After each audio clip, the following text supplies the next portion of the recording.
Hon.Garry. Nuko dad webab nuko betap ta pikiona.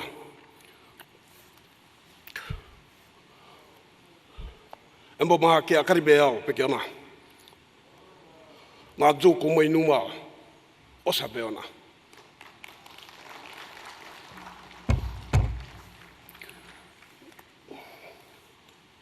First and foremost, I would like to acknowledge the people of Motu Koitabu, on whose land we stand. I'd like to acknowledge the people of Civic who gave us this great warrior.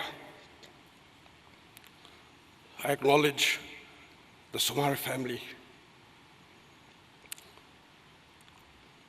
for sacrificing Sir Michael Thomas Somare so that we may have freedom.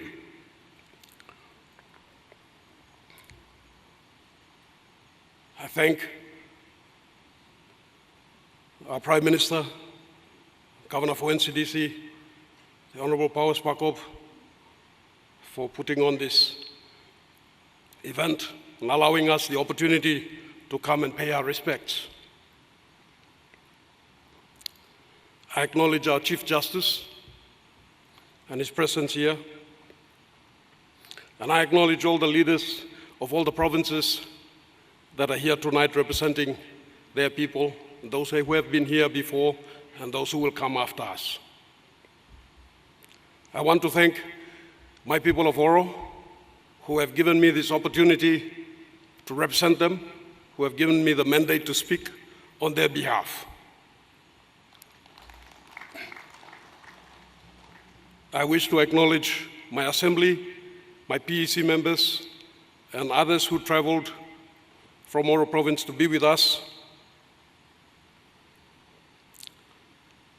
and represent our people of Oro. These are unusual circumstances, so we are unable to express ourselves as fully as we often would in the true Melanesian fashion of bringing gifts, having ceremonies, our songs and dance that we often present at such situations.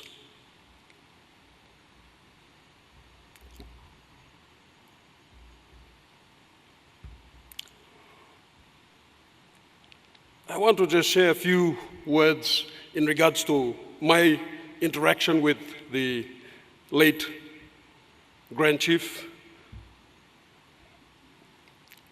And I want to focus more on the future, what his thoughts were that he shared, the snippets that I managed to gain from interactions that I had with him, that I was privileged to have with him.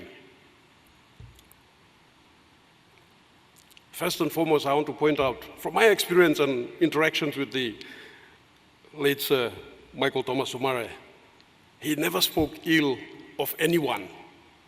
I never heard him say a single negative thing about anyone, either a person or an ethnic group, anyone.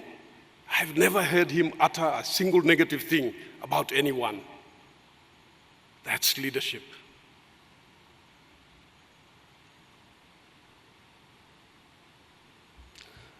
I always noted that he had time for everyone, whether they were a security guard or a driver or a CEO of an organization. If he were to bump into someone and they called out, he would stop wherever he was going, whatever he was doing, and he would stand and speak to them, talk to them, have time for them, spare a moment. These are just some of the memories that I have of him that I thought I would share.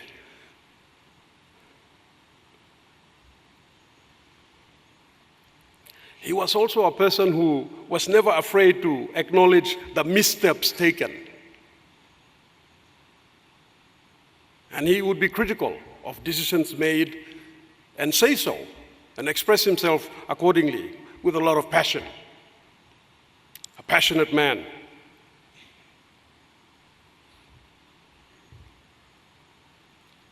I want to just share a very short story of an interaction that I had with him. You know, when we used to meet in Parliament, all of us, all members of Parliament, the Prime Minister and all the ministers and all of us who are in Parliament now or who were there, we loved Sir Michael. And we would be honored to make a cup of tea for him, open the door, sit with him, assist him in any way. Not that he needed assistance. He was a very strong man, very energetic, very sharp. You know, till the last time I saw him at Sir Michale's funeral, he was very much aware of what was happening, what was going on. And he interacted accordingly. He certainly didn't need our help. But we did this because, you know, as Melanesians, we demonstrate our love for those who we are fortunate to know who are living icons around us at that time. And I had this very brief conversation with him once. And during this conversation, he said, we spoke about, you know, the country and where we are going and what's happening, what's going wrong, what isn't going right. Those normal conversations that I know all of us have from time to time. He was such a person. He had those conversations when he could. His mind was always thinking about how to improve things for this beloved country, how he can share the wealth of this country with the Pacific. This is something that he spoke of often and quite passionately. How can we transform all this great wealth that we have been blessed with into assistance for those who needed it, not just in Papua New Guinea, but in the Pacific. He loved the Pacific. And he said to me during this conversation, he said, Oro, this is what he called me. He always called me that. I remember once when I was booted out from the government into the opposition, and he pulled me aside and he said, Oro, you want a big head bread thread. Look also by you, Lucimia. And I said, Papa, me go upside na me straight in place play you, by you cap. And he followed soon later. And he said, economic independence is what we need. You must work hard like isinsla. Mibla go past him, mibla straight him independence lo political road block country blow you me. But lo economic independence you must work him. This is a challenge that I want to share with us, especially those of us who are in Parliament. And I'm proud to say that my Prime Minister is definitely leading the charge in this regard. But it is something that I take away from my time spent with him, that he always thought about the future. A united Papua New Guinea, an economically independent Papua New Guinea, a Papua New Guinea that was so great that it could share its great wealth with the rest of the Pacific.